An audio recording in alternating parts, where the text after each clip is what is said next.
31 pala. Roma chapter 3 verse 1 to 31.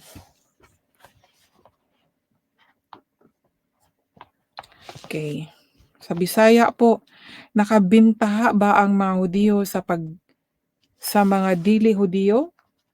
May kapuslanan ba ang pagkatinuli? Daghan. Una, sa tanan. Gipiyar sa Dios ang iyang mensahe ngadto sa mga Hudiyo. Unsa may anaan ni ana kun pipila kanila wala magmatinumanon. Nagpasabot ba kini nga tungod kay wala sila magtuman? Ang Dios dili usab motuman sa iyang saad. Wala. Magpabilin nga magmatinud-anon ang Dios bisan pa og bakakon ang tanang tawo sumala sa kasulatan. Sa imong pagpanulti makita gayud nga matarong ka ug mudaog ka sa dihang hukman ka. Amen. O di ba? Maskin pa kitag mga bakakon, maskin pag mga bakakon ang tanan, ang Ginoo kung unsa ang iyang giingon, mao gyud matuman. Na kung giingon sa Ginoo nga i-bless ta ka, kung ikaw maskin pag nagkaano ka, nag nagka dili ka motuman niya, i-bless gyapon ka kay sumala gud no sa istorya ni Abraham, 'di ba, may promise siya yung the land. Tapos hindi man na hindi man nakuha yun sa agad-agad, pero binigay pa rin ng Diyos. 'Di ba, kaya nga inahon niya yung mga Israelita, yung mga Hudiyo sa ano, sa bansang Egypto. Kahit na ilang beses siyang sinuway, 'di ba?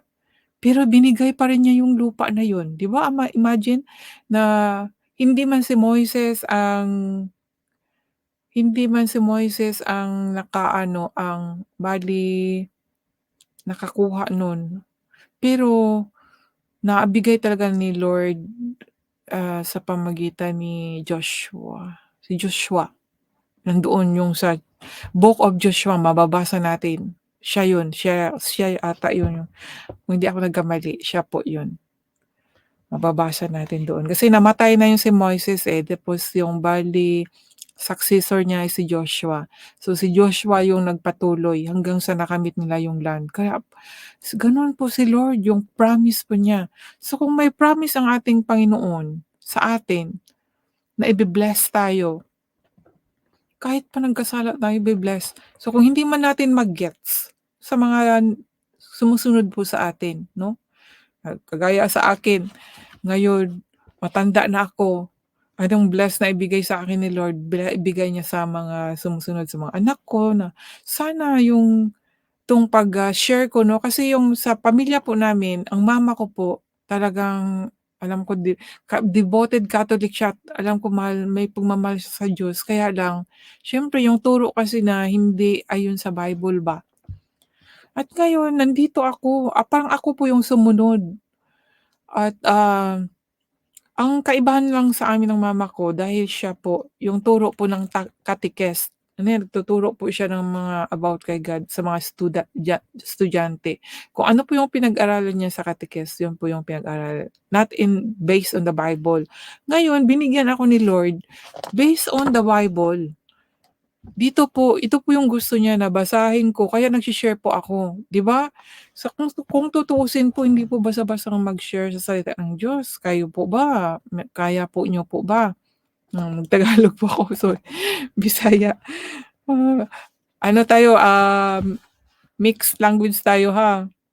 Ngayon ang hirap din po talaga ng Bisaya din. Kaya po mga kaibigan, talagang pero nakakatuwa, sa totoo lang nakakatuwa. Yung sinabing living water, ito yung the word of God. 'Pag once na naunawaan natin, yun pong naramdaman natin sa puso, ang sobrang saya. Masaya po na maano mo talaga na, "Lord, ganyan ka pala Lord. Ang sobra mo palang makapangyarihan." Kasi story about God 'to, tapos yung about sa espiritu, 'no? Kasi yung sa loob po natin yun mga kaibigan, kaya nga kailangan natin didiligin 'tong sa loob nating kaluluwa natin, pakainin po natin. ng salita ng Diyos dahil yun po yun ang malulugod yung itong mga problema natin. 'Di ba marami tayong problema, pero 'pag once nakakabasa tayo sa salita ng Diyos, yun 'no, yung tubig na ano, yung problema natin dahil alam natin may panghawakan tayo, mga salita ng Diyos, eh. Power power itong salita ng Diyos mga kaibigan. May problema pero sabihin lang natin, "Lord, ang salita mo panghahawakan ko at alam ko na nandiyan ka, nakatingin ka, alam mo kung kahit hindi ko pa sasabihin alam mo na kung ano nararamdaman ko, ano ang mga plano ko." Alam mo si Lord kahit na minsan nga hindi pa pagdasal, nakikita talaga yung sagot sa isipan pa lang. Kaya masasabi mo talaga, "Hala Lord, alam na alam mo talaga kung anong iniisip ko." Amazing po si Lord. Pero kailangan natin makilala siya. Magbasa po tayo sa salita niya mga kaibigan, basahin po natin.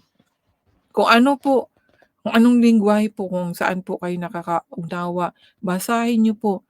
Ako po talaga mayroon puro English po yung Bible ko, kahapon po kasi binigyan po ako kasi nag-order po ako na bilhan ako ng Bisaya tapos hindi po ako nabilhan pero may Bisaya siya binigay sa akin at nadagdagan pa dahil mag-order sana ako ng Tagalog, nadagdagan po ng Tagalog, eh, dalawa po yung binigay sa akin kasi 'di ba? Gano'n ka-amazing ang Diyos. He will provide kaya sabi ko, "Lord mag-order kaya ako ng ano din ng Tagalog." Sa totoo lang talaga, gusto ko kasi yung meron akong kasi yung ano ko, yung may English Tagalog po ako nun, maliliit kasi yung litra. Ngayon nag-order po ako ng, another din malaki, King James. English kasi sabi ko na ano ako sa ibang mga words ba. So, pumupunta ako sa ano, sa aking Apple na Tagalog. Sabi ko, "Magbili kaya ako ng Tagalog na Bible." So, nagtingin-tingin ako ng mga presyo sa Amazon tapos, tamang-tama yung kaibigan ko umuwi sa Pilipinas. Yun nga yung leader namin sa ano, tuwing sa Sunday po. Umuwi siya, sabi niya, "Ate, uuwi ako." Sabi ko, taga Davao siya, Bisaya. Ko, "Hala, sige mag-order ako ng Bible, bilhan mo ako, Bisaya." Wala daw yung gusto ko na version. Tapos, ay gano'n, hindi na niya ako sinagot. Tapos nung pag-uwi sabi ko, "Nakabili ka ba ng Bible, Bisaya?" Sabi, "Ate, wag kang mag-alala kasi mayroon naman ako, ibigay ko na lang sa'yo yung Bisaya ko, hindi ko naman nagamit."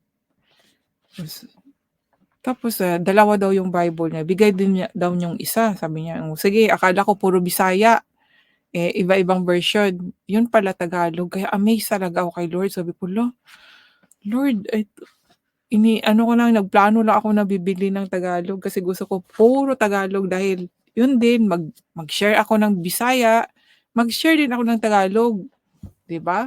Tsaka yung English din. So, sana nga yung English din sana kasi para international, tsaka kung puwede nga ano Japanese din kasi alam ko din minsan ano, alam lang ng asawa ko na nag-aano ako, nagla-live, siguro sisilip-silip siya, hindi niya kasi naintindihan 'di ba, Tagalog, English. Na magaling ako mag-Japanese para maano, ang hirap po kasi ng Japanese ano, kaya puro ano na ako, mag-continue reading na po ako ano. So ipagpatuloy ko po. So gano'n po 'yun, ang Diyos po ay faithful God po siya kahit na nagkasala po tayo, ay nandiyan pa rin po siya. Pero 'wag po natin sa akin ang din pong payo, 'wag po nating abusaran. Huwag tayong mag-abuso sa Panginoon kahit po ang bait-bait ng Panginoon sa atin. Huwag natin siyang abusahan. Meron din pong pagpapalo, dinidisiplina din po ng Diyos yung mga lalo na po tayo dahil mahal niya tayo, ayaw niya pong mapariwara, may disiplina po. Ako po ilang beses po ako nakatikim ng disiplina at, masasabi ko gaya po yung palo ni Lord sa'kin pero ang nakaka-amaze lang dahil buhay pa rin ako 'no, amazing po si Lord. So dito na po ako sa verse 5, "Apan kun ang atong pagkadaotan makapadaya Ginoon sa pagkamatarong sa Dios, moingon ba kita nga dili matarong ang Dios sa iyang pagsilot kanato? Nagsulti lang ko sa mahimong isulti sa mga tawo. Dili gayud, kay kun dili matarong ang Dios unsaon man niya paghukom sa kalibutan, o 'di ba? Kaya God is so perfect talaga. Kaya puwede siyang maghukom.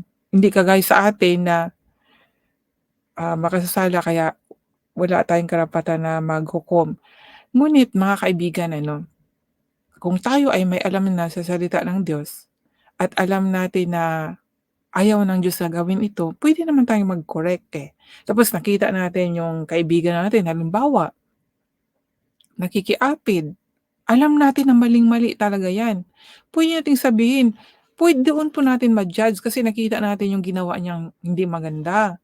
Pero make sure na hindi ka nakikiapid kasi kung nakikiapid ka rin tapos mag-correct-correct ka, hindi ka wala kang karapatan na mag-correct ng gano'n 'no? 'Yun po yung ibig sabihin doon. Kung ikaw ay magnanakaw, nakita mo yung kaibigan mo magnanakaw, wala kang karapatan na sabihin, "Uy, magnanakaw ka o ninakaw mo 'yan," magnanakaw ka rin.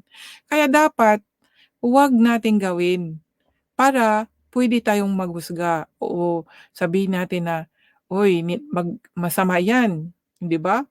Puwede tayong mga kaibigan. Kaya kung ano tayo dati, magnanakaw tayo dati, 'pag oras na nag-confess tayo at nag-repent, mapawalang sala po 'yun. Magiging malinis po tayo sa harapan ng Diyos. So, sa tao, sa kanila ay tinitingnan nila 'yun, huwag nating pansinin 'yun dahil sa mata ng Diyos tayo ay malinis at meron tayong karapatan na koreksyon, mag-judge dahil wala na tayo doon sa kasalanan na 'yun. 'Yun po 'yung mga kaibigan. Ewan ko lang po sa inyo 'no, kung kung, kung totoong napatawad, naligtas, malaman naman natin 'yan, eh. Tayo po mismo malalaman natin. And then dito po sa verse 6, dili gayod kay kun dili matarong ang Dios unsaon man niya paghukom ang kalibutan. Verse 7, apan kun ang akong pagkabakak makapagsidungog Ginoon sa Dios pinaagi sa pag-ayo sa iyang kamatuoran, nganong hukman man ako ingon nga makasasala. Verse 8, nganong dili na lang kita moingon, magbuhat kitag dautan aron moresulta ang maayo. Gani, may nag-insulto kanako pinaagi sa pagpasangil nga ako nagsulti niining butanga. Silutan gayud sila sa angay kanila. Tapos giingon diri mga kaibigan 'no, walay walay tawo nga matarong. Ito marami po itong ano, daghan ni siya og, isyu. Mao ni ang mga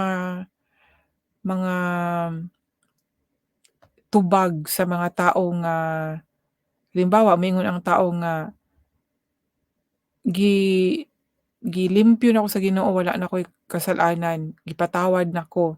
Unya moingon sila nga walay tawo nga matarong. Karon basahon nato ni mga kaibigan ano, Roma chapter 3 verse 9. Karon mas maayo pa ba kitang mga Hudiyo kaysa mga dili Hudiyo? Dili dili sumala sa giingon ko na ang tanan Hudiyo ug dili Hudiyo nailalom sa gahom sa sala, kay ang kasulatan nag-ingon, wala gayoy tawo nga matarong. Mao ni ingon 'no? And then walay nakasabot o nangita sa Dios. Ang tanan namiya gikan sa Dios ug nahimo silang dautan. Walay bisan usang nagbuhat og maayo, wala bisan usa. Ang tutunlan nila sama sa binuksang lubnganan.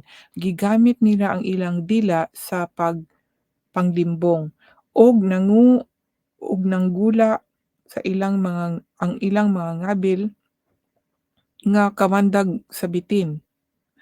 ug nanggula sa ilang mga ngabil ang kamandag sa bitin. Puno sa pait nga mga tunglo ang ilang mga baba. Gipakasayon nila ang pagpatay, dihang kalaglagan ug kasakitan sa ilang giagian. Wala sila mahitabo sa dalan. Wala sila mahibalo sa dalan.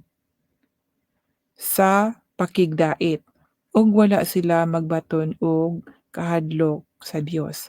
Karon nasayod kita nga ang tanang sugo sa balaod alang lamang niadtong nailalom sa balaod, aron wala kitay ikabalibad ug aron mailalom ang tibuok kalibutan sa paghukom sa Dios.